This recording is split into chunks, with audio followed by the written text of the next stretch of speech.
You will hear a telephone conversation between two friends called Julie and Nick about cheap accommodation in the city of Darwin, Australia. First, you have some time to look at questions 1 to 6.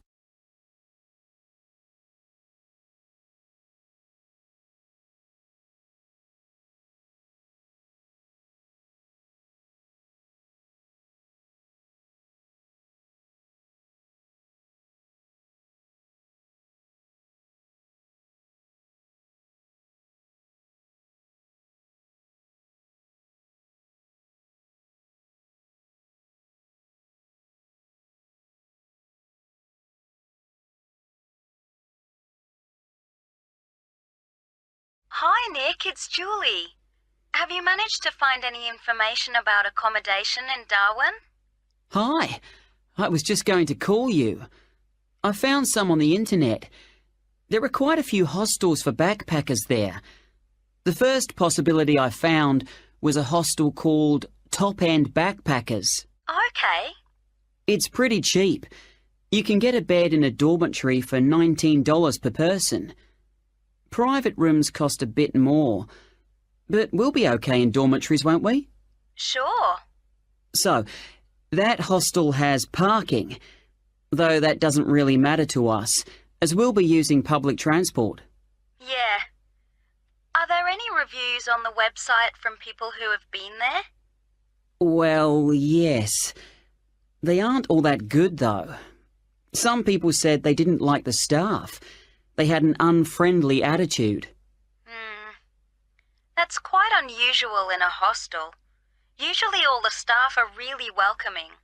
That's what I thought. People said they liked the pool and the fact that the rooms had air conditioning. But the problem with that was that it was very noisy, so they were kept awake. But it was too hot if they turned it off, so they had to put up with it. Someone told me there's another hostel called Gumtree something. Gumtree Lodge. It costs a bit more, $45 a person. What? Oh, no, that's for private rooms. It's $23.50 for the dorms. That's more like it. It looks to be in quite a good location. A bit out of town and quiet, but with good transport and quite near a beach. Has it got a pool? Yes, and its own gardens. The reviews for that one are mostly okay, except for one person who said they couldn't sleep because there were insects flying around in the dormitories. Not for me then. And I'd rather be somewhere central, really. Right. There's a place called Kangaroo Lodge. They've got dorms at $22, and it's downtown, near all the restaurants and clubs and everything.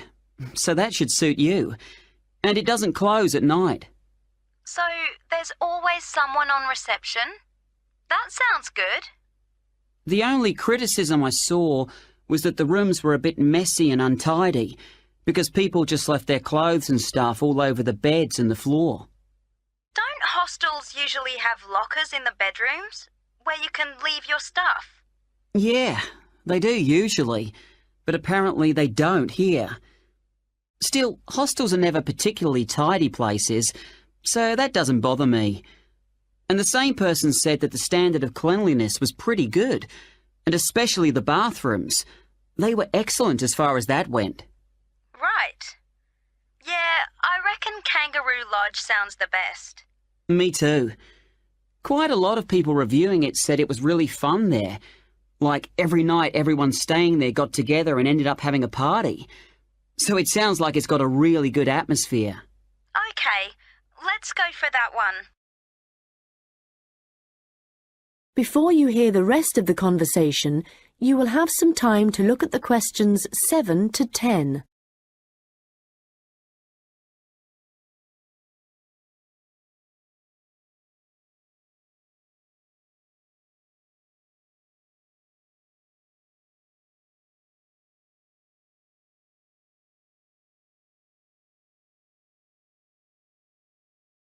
Now listen and answer questions 7 to 10.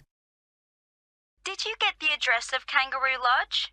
Yes, It's on Shadforth Lane. Can you spell that? Shadforth.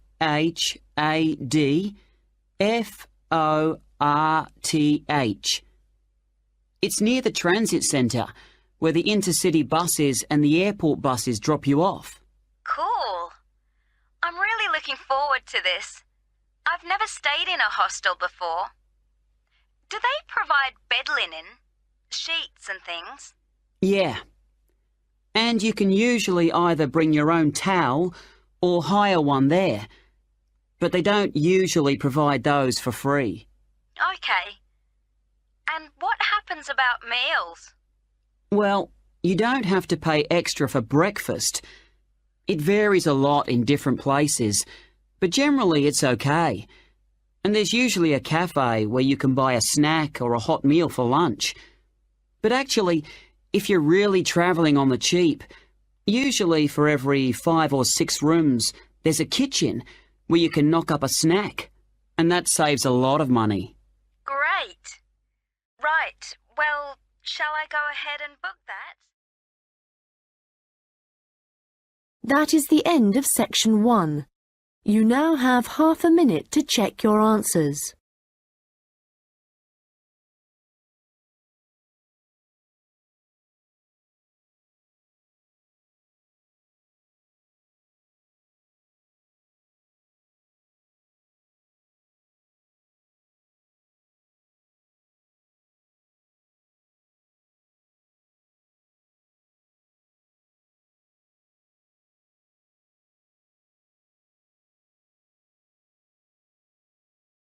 Now turn to section 2. Recording 64. You will hear a guide at an outdoor sculpture park talking to a group of visitors. First, you have some time to look at questions 11 to 16.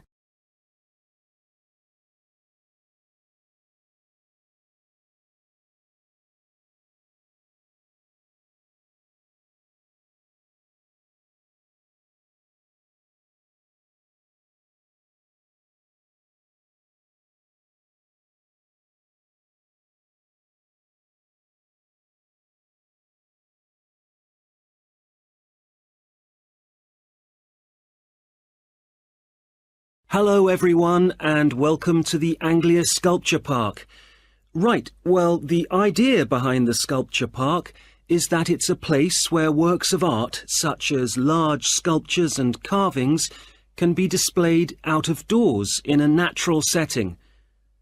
As you'll have noticed when you drove here, most of the land around the park is farmland. The park itself belonged to a family called the De Quinces, who had made a lot of money from manufacturing farm machinery and who also owned substantial stretches of forest land to the north of the park. They built a house in the centre of the park, not far from where we're standing now, but this burnt down in 1980 and the De Quinces then sold the land.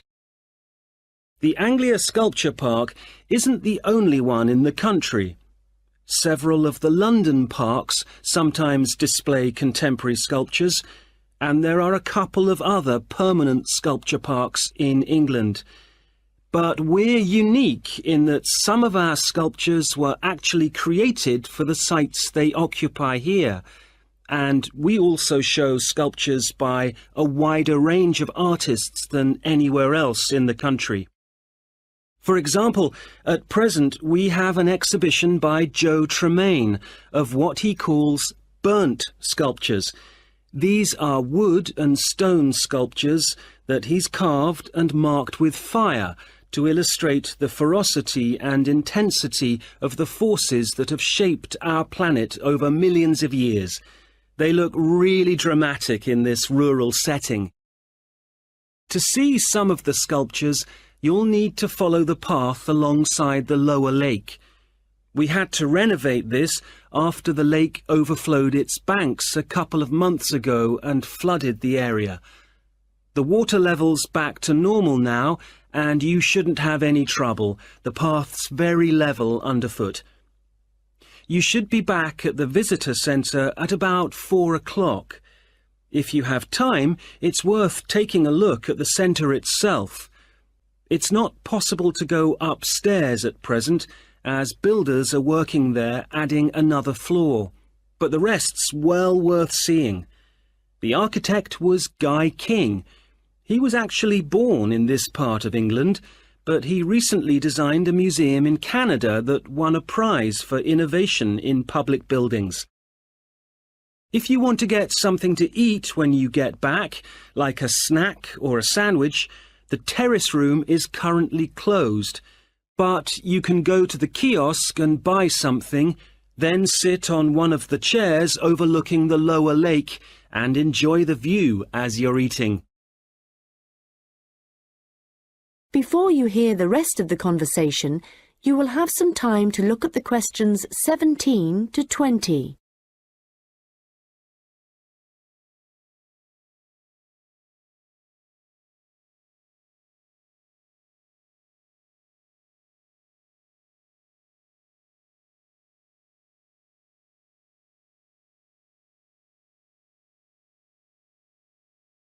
Now listen and answer questions 17 to 20.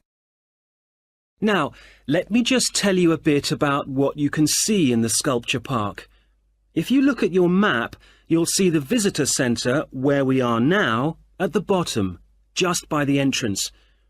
Since we only have an hour, you might not be able to get right around the park, but you can choose to visit some of the highlights. You might like to take a look at the Joe Tremaine sculptures, which are displayed on this side of the upper lake, just behind the education centre and near the bridge.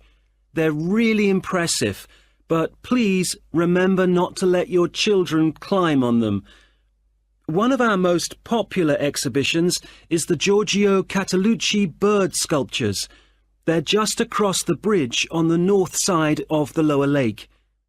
I love the way they're scattered around in the long grass beside the lake, looking as if they're just about to take to their wings. You could also go to the garden gallery. It's on this side of the upper lake. From the visitor centre, you go to the education centre, then keep on along the path and you'll see it on your right. There's an exhibition of animal carvings there which is well worth a look. We also have the Longhouse. That's quite a walk. From here, you go to the bridge and then turn left on the other side. Soon you'll see a winding pathway going up towards the northern boundary of the park. Go up there and you'll find it at the top. They have some abstract metal sculptures that are well worth seeing if you have time. OK, well, now, if you... That is the end of section 2. You now have half a minute to check your answers.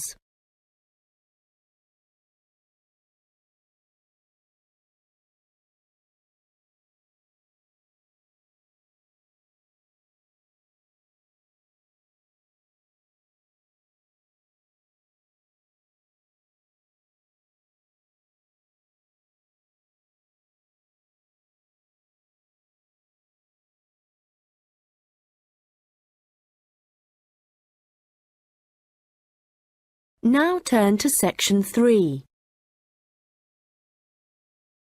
Recording 65. You will hear a first-year marketing student called Leo talking to a second-year student called Anna about his marketing report. First, you have some time to look at questions 21 to 26.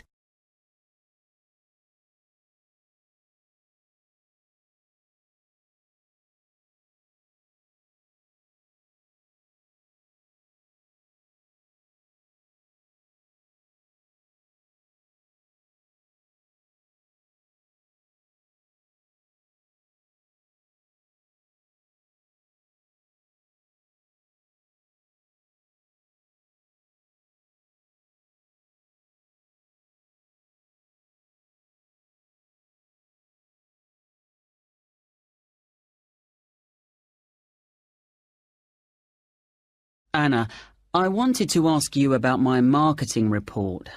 I'm not sure about it. That's okay, Leo. So what do you have to do? Choose a product or service, then compare two organisations that produce it. I'm doing instant coffee. But haven't you got a weekend job in a clothing store? Why didn't you choose clothing? That was my first thought, because I thought it'd give me some practical examples. But when I searched for men's clothing on the internet, there were hardly any articles. So then I looked for coffee, and I found there were tons. Yeah, there are so many brands on the market now. OK, so how much have you actually written? I've done part 1 on economic and technological factors. I found some good data on technological changes, how in Australia fewer people are buying instant coffee because of cheap coffee percolators that they can use to make real coffee at home. But there's also a movement away from drinking coffee. Switching to things like herbal teas instead, because they think it's healthier. But that's not really to do with technology. It's more cultural. Anyway, for part 2, I'm comparing two instant coffee companies, Coffee Now and Schaffers, and I've made this table of products. Right. Let's see. So you've got the brand names and prices and selling size and descriptions.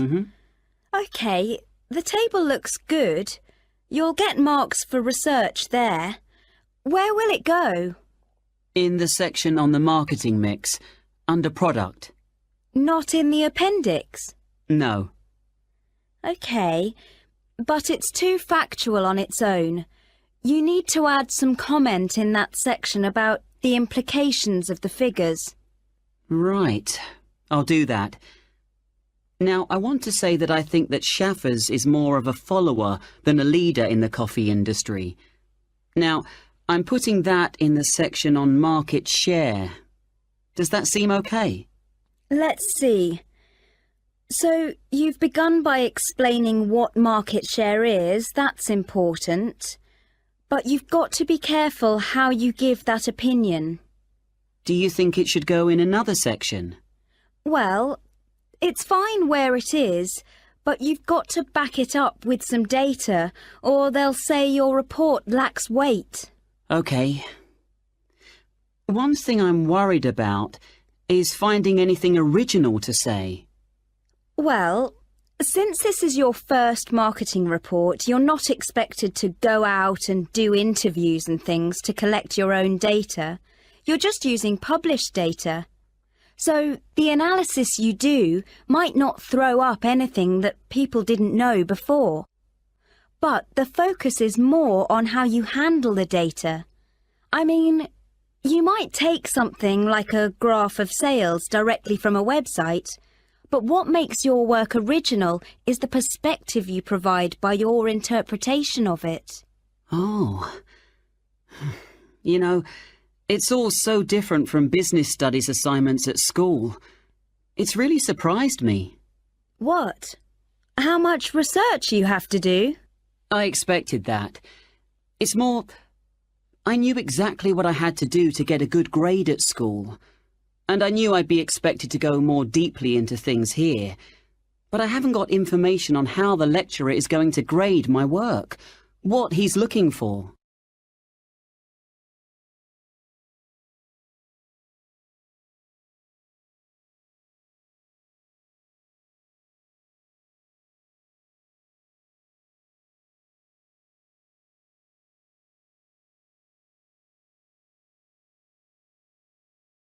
Now listen and answer questions 27 to 30. Well, one thing you have to remember is that in a marketing report, you've got to have what they call an executive summary at the beginning. I forgot that and I got marked down. Yeah, I've drafted it. I've got an overview. Have you got something about the background there? Yeah. Good. So, I've just made a summary of the main points.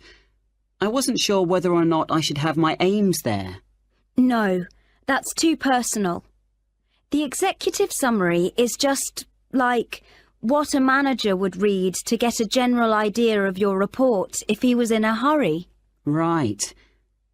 Then I'm okay for the first main part, all of the macro environment stuff. But it's when I get onto the problems section. I've listed all the problems that Coffee Now and Shaffers are facing. But then what? Well, you have to prioritise. So indicate the main problems, and then you analyse each one by connecting it with a theory. That's where your reading comes in. Okay. Have you done your implementation section yet? I've thought about it. So that's where I write about what could be done about the problems. Yes. And it's got to be practical, so don't forget to specify things like who would be involved, and the cost, and the order that things would be done in. Right. Well, that shouldn't take long. You'd be surprised. Actually, that's the bit that tends to get badly done because people run out of time. That and the conclusion. Oh, any hints for that? Well, it's got to draw out the main points from your report. So it's got to be quite general. You need to avoid introducing new stuff here. It's got to sum up what you've said earlier. Okay. Thanks, Anna. That's been a big help. That is the end of section 3. You now have half a minute to check your answers.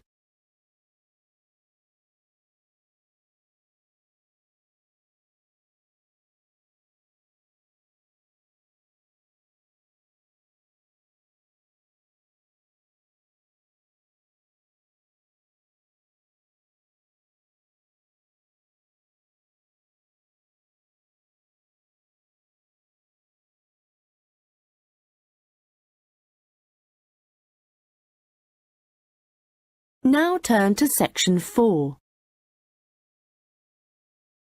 Recording 66. You will hear part of a lecture about the history of fireworks in Europe.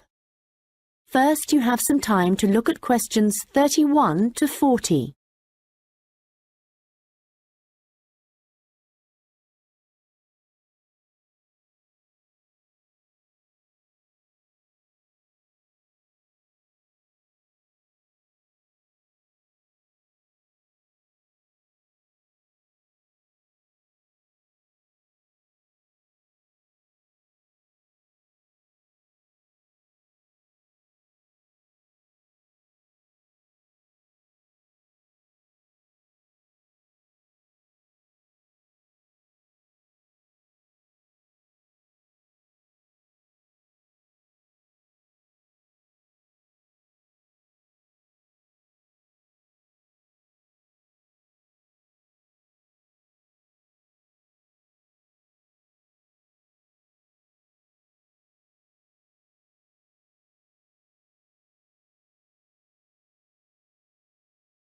Now listen carefully and answer questions 31 to 40.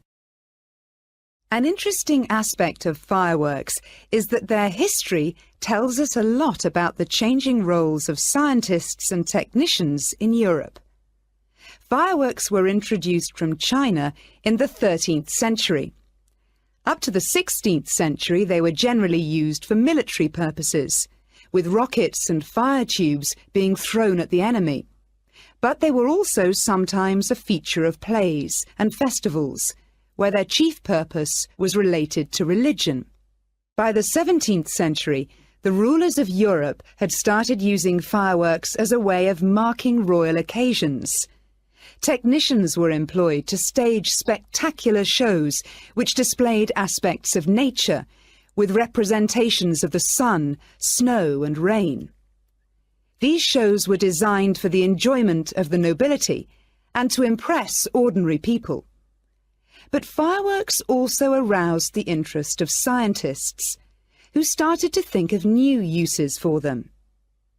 After seeing one firework display where a model of a dragon was propelled along a rope by rockets, scientists thought that in a similar way humans might be able to achieve flight, a dream of many scientists at the time.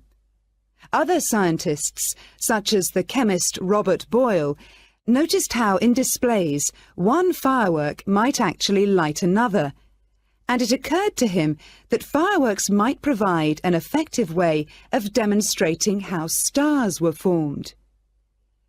Scientists at the time often depended on the royal courts for patronage. But there was considerable variation in the relationships between the courts and scientists in different countries. This was reflected in attitudes towards fireworks and the purposes for which they were used. In London, in the middle of the 17th century, there was general distrust of fireworks among scientists. However, later in the century, scientists and technicians started to look at the practical purposes for which fireworks might be employed, such as using rockets to help sailors establish their position at sea. It was a different story in Russia, where the St. Petersburg Academy of Science played a key role in creating fireworks displays for the court. Here, those in power regarded fireworks as being an important element in the education of the masses, and the displays often included a scientific message. Members of the Academy hoped that this might encourage the royal family to keep the Academy open, at a time when many in the government were considering closing it. In Paris, the situation was different again. The Paris Academy of Sciences played no role in staging fireworks displays. Instead, the task fell to members of the Royal Academy of Painting and Sculpture. As in Russia, the work of the technicians who created the fireworks was given little attention. Instead, the fireworks and the spectacle they created were all designed to encourage the public to believe in the supreme authority of the king. However, science was also enormously popular among the French nobility, and fashionable society flocked to demonstrations such as Nicolas Lemery's display representing an erupting volcano. The purpose of scientists was basically to offer entertainment to fashionable society, and academicians delighted in amazing audiences with demonstrations of the universal laws of nature.